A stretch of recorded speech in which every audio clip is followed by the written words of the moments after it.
Morning all. I'd like to show you an absolutely classic encounter when Fischer was just 16 in the Bled Zagreb Belgrade Candidates Tournament of 1959. He was playing against Tigran Petrosian. Tigran Petrosian was a Soviet Armenian Grandmaster, world champion between 1963 and 69. He was nicknamed Iron Tigran, due to his almost impenetrable playing style, which emphasised safety above all else. He was a candidate for the World Chess Championship on 8 occasions: 1953, 56, 59, 62, 71, 74, 77 and 1980. He won the World Championship in 1963 against Mikhail Botvinnik, and successfully defended it in 1966 against Boris Spassky, and lost it in 1969 to Spassky.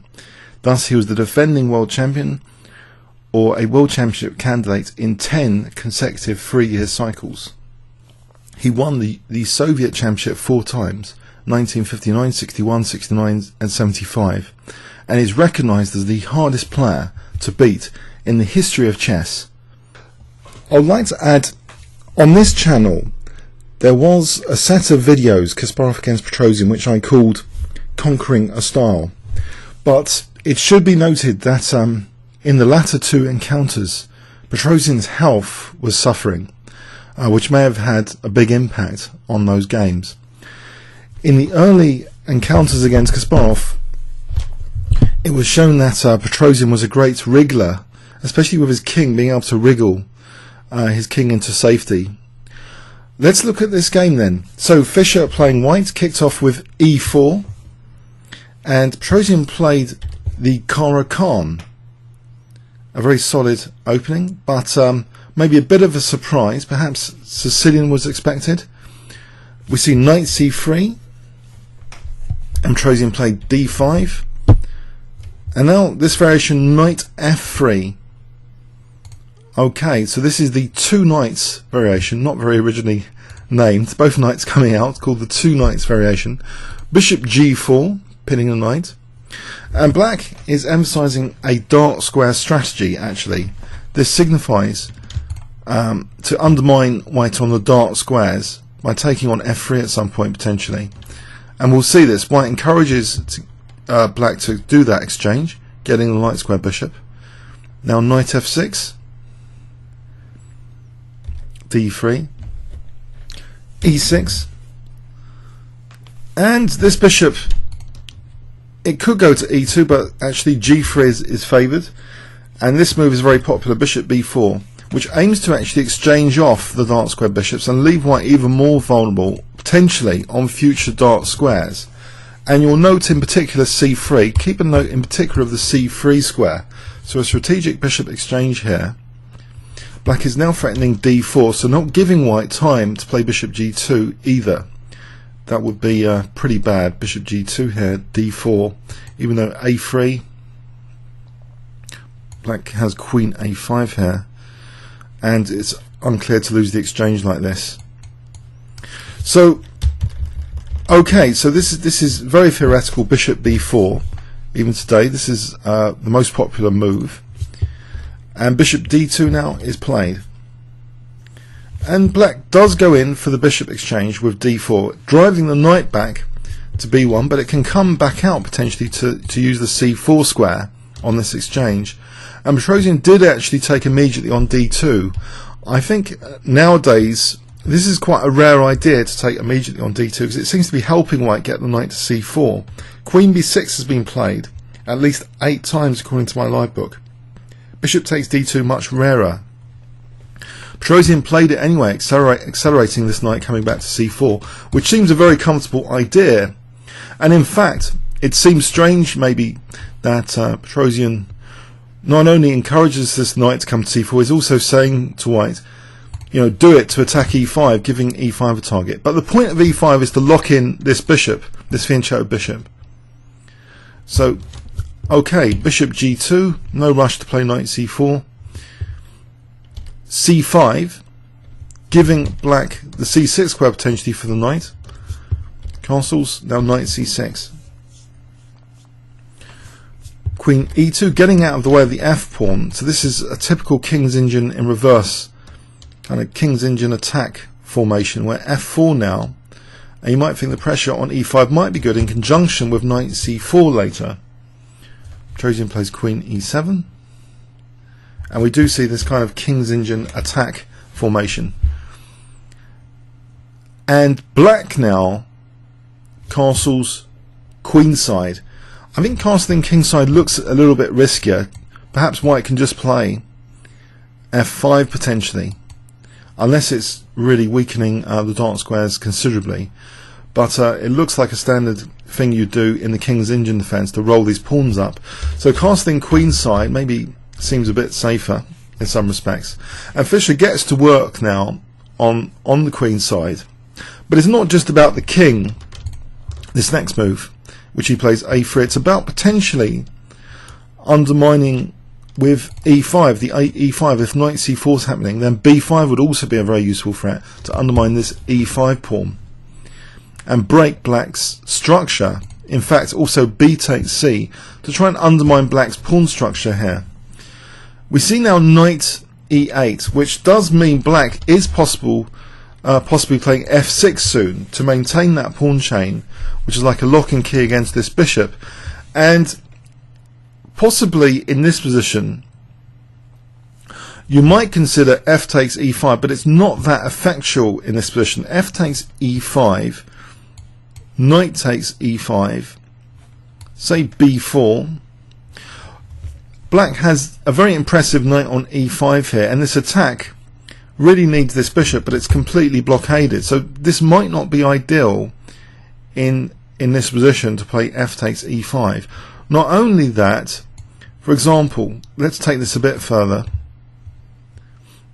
Black might even be able to play h5 to try and weaken white further on the dark squares. So this kind of position doesn't seem too bad for black, but it's a possibility that needs to be factored in to play f takes e5. Fischer actually played b4, and now here again, what happens if f6? Well, maybe b5. This might be okay for white to use this kind of plan, and the bishop might not be too terrible with h4 and bishop h3 later. So this might not be that bad. It's a bit blocked in. But in the game, Tigran undermined his own structure here in the centre with the move c takes b4. A bit provocative in some respects. And here now f takes e5 is under slightly better circumstances than earlier, much earlier, because the knight and queen are now ready for b4 here, and also the knight's kind of protecting a7. So this is a very different position here, much more effective in fact it seems for f takes e5 to be reconsidered, whilst before positioning it could have been ruled out. Here this looks like it's quite attractive. If knight takes e5, that's particularly bad. A takes, and we're on a7. So slight nuances. That means f takes e5 is more effective here, and this pawn chain being undermined with no c5 pawn makes queen f2 more effective, and all of a sudden we've got resources like c3 targeting a7. So in this position, after c takes b4, it does seem that f takes e5 is a viable idea here. If black takes the queen, maybe check, and rook takes f7. This is nice for white. So okay, but Fischer in the game played knight c4, and this gives Tigran a chance to maintain his pawn chain with f6, and in some way really justifying black's c takes b4 actually, because now the pawn chain has been maintained. Black has actually weakened this c3 square with the earlier strategic exchange of dark square bishops. The c3 square is a great target for a positional maneuver like this. And also black has the potential here to create an outside pass pawn already. There were the seeds of an outside pass pawn in this position to be borne in mind. This bishop is still locked in, and this pawn chain, okay, against the knight c4 seems solid enough now. White plays f takes, black takes with f pawn, a takes, and now b5 is a serious threat in this position, very, very serious threat. But knight c7 is dual purpose, not just against b5, but the knight can consider coming in later to c3, which has been weakened. White is weak on the dark squares here. Knight a5, and now Tigran does a very, very good move. Potentially white is threatening knight takes and rook takes a7. Does he use his king? If he uses his king to protect b8, this might be playable. Takes, because how does white actually gain more pressure here? Let's give an example. Knight b5 is pretty solid, supporting a7. It looks as though black shouldn't have too much of a problem here. White's playing without this bishop in this position. This diagonal is not really something to be scared about. So this is not too great for white, this kind of position. So king b8 does seem playable, but Tigran played actually knight b5, which is also playable, immediately setting sights on c3. White plays knight takes c6, b takes c6, which can protect that pawn doubly now with knight and the queen. So what can white do? He's with this kind of dead bishop. Has he got that much play against black? His next move, rook f2, as though he's interested in doubling on the f file. We see g6, potentially getting out of the way if there's a doubling on the f file. g6, and now we see h4, king b7, and now Fischer plays h5. So he's trying to get something going on the king side here. He's got that f file kind of gazing down the f file. Immediate knight c3. This pawn has also been on here. In principle, it seems a bit dangerous to leave f7. Queen takes b4 is actually played. Check. King b6. It looks strange for the king to be on b6 as well, but if the king did step back, then I think that might be much more dangerous. Queen f2, and we've got resources like c4, in fact, because of this. This is an important idea in this position. If black takes it, a7 is going to be under fire. So, okay. And now we see queen f2, and it looks as though c4 now is possible, using that pin on the d4 pawn.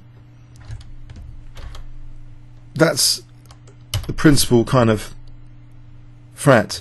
And Tigran could have tried to dampen that down by playing queen b2 here. Okay, the white's rook moves, and now a5, and now c4 we can just take on f2 and then play knight c3. But he didn't nail down c4 here. In fact, after queen f2, Tigran played a5, allowing c4, which sorts out one connectivity issue that now white's pieces can swing to the queen side potentially. But this is a very strong knight now on c3, protecting key squares. The king, it looks as though the king's strange on b6, but this is Tigran Petrosian. He's very good with king safety. He's one of the most difficult players to beat ever in the history of the game, and he knows how to put his king into great safety. So it seems paradoxical to walk it up the board, but in this situation, now he's got this very nicely entrenched knight, he's got this running past outside pawn, and he's controlling key squares well enough for king safety not to be such a major issue. Rook f1, which might be a slight mistake. Perhaps queen f6 is pointed out by my analytical assistant here, with queen g7 potentially as a threat, queen e5. What would black do? Maybe rook df8,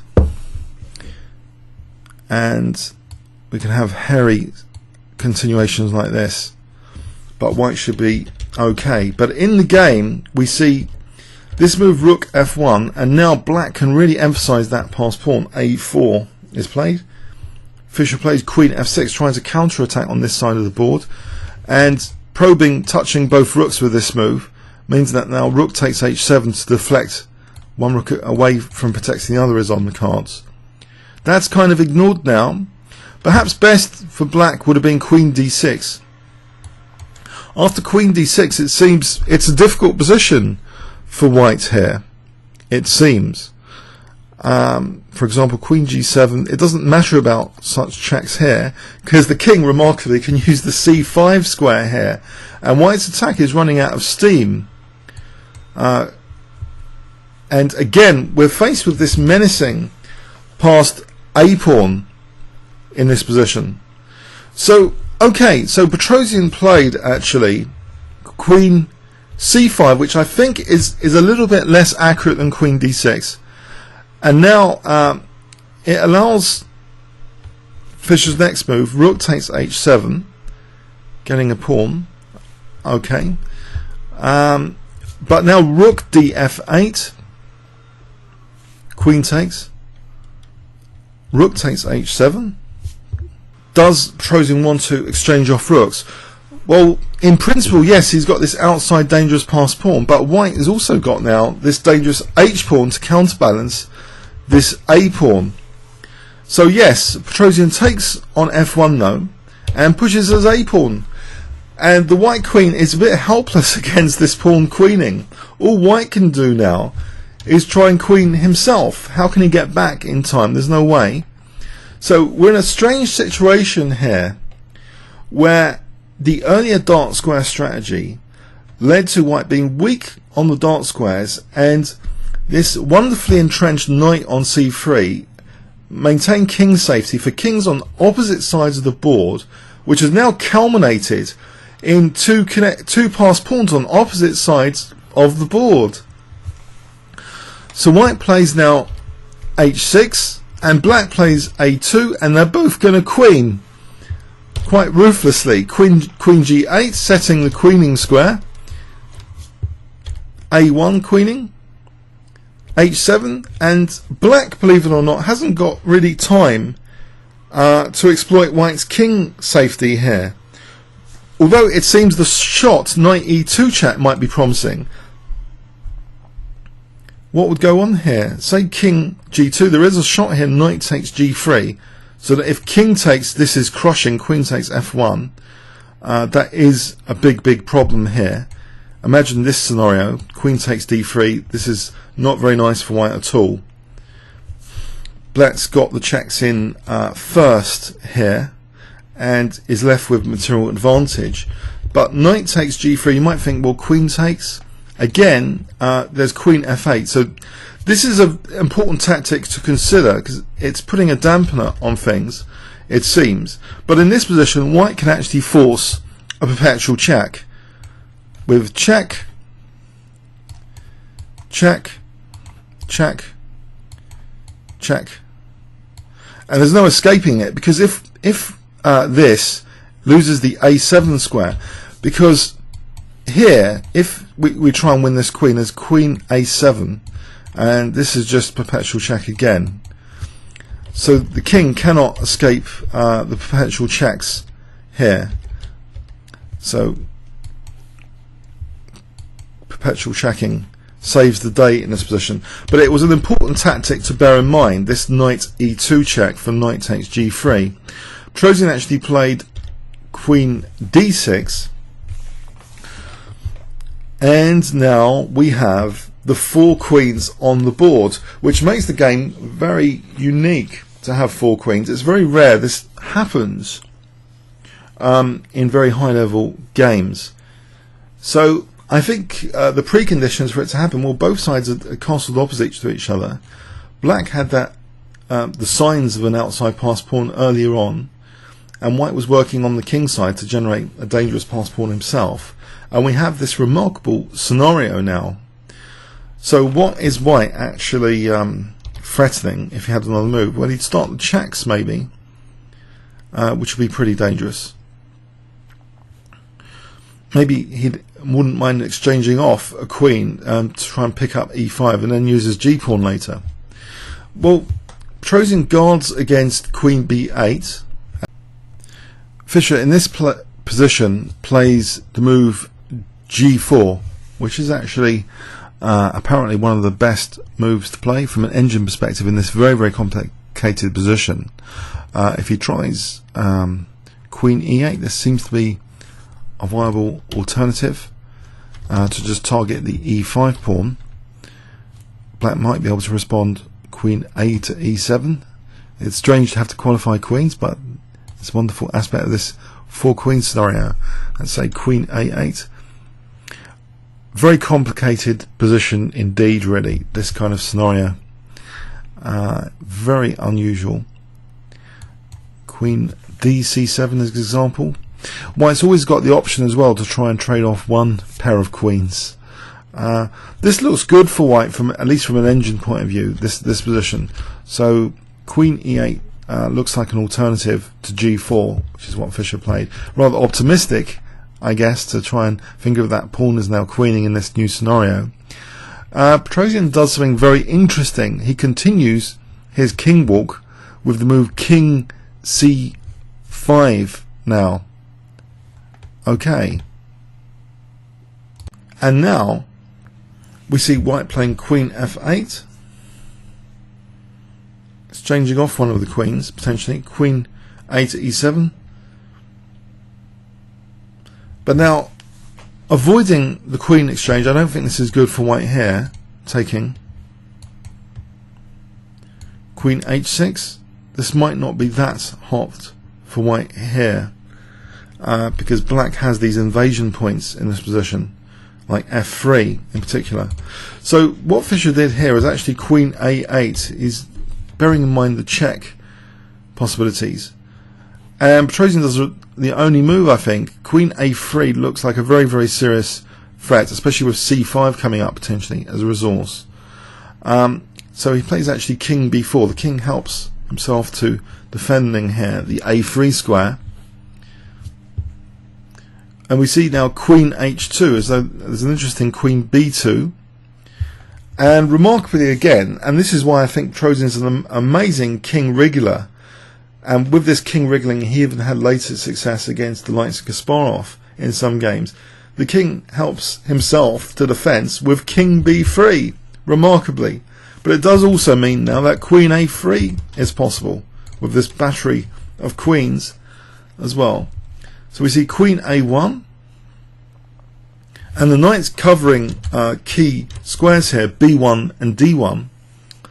Black now plays queen a3, and if white refuses an exchange of queens now, let's say white plays queen e1, then queen g5, it looks very difficult indeed to see what white's actually doing here.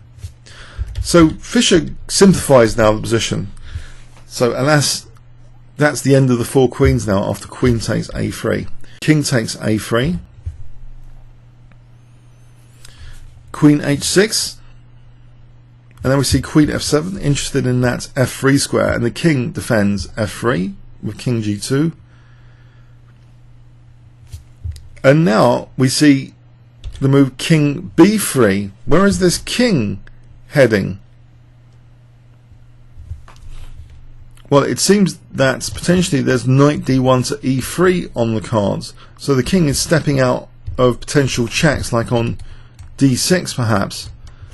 Was this really a threat for white, or queen c1 check in particular is more relevant? So the king is stepping out of checks here. Fischer goes back with his queen, and we see now queen h7, which looks a little bit odd. What is the queen actually doing there? It's standing by this pawn.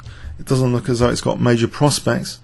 And now a bit of a howler from Fischer. He plays king g3, which allows a nice tactic. I wonder if you can spot it if I give you 10 seconds starting from Now,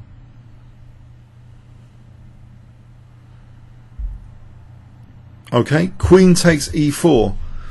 There's a nice fork here. If takes, knight takes e4 check, and black is winning here in this position. So Fischer plays the much better queen f2, which keeps his chances alive. And after queen h1, I think Fischer offered a draw, which thankfully for him was accepted. He was a bit nervous about it not being accepted. Black is slightly better. Black has got prospects of e4 here, but Petrosian, I guess, was extremely tired after this game with the complexity of the four queens earlier. Decided to, well, a draw was accepted. So let's see, in this final position,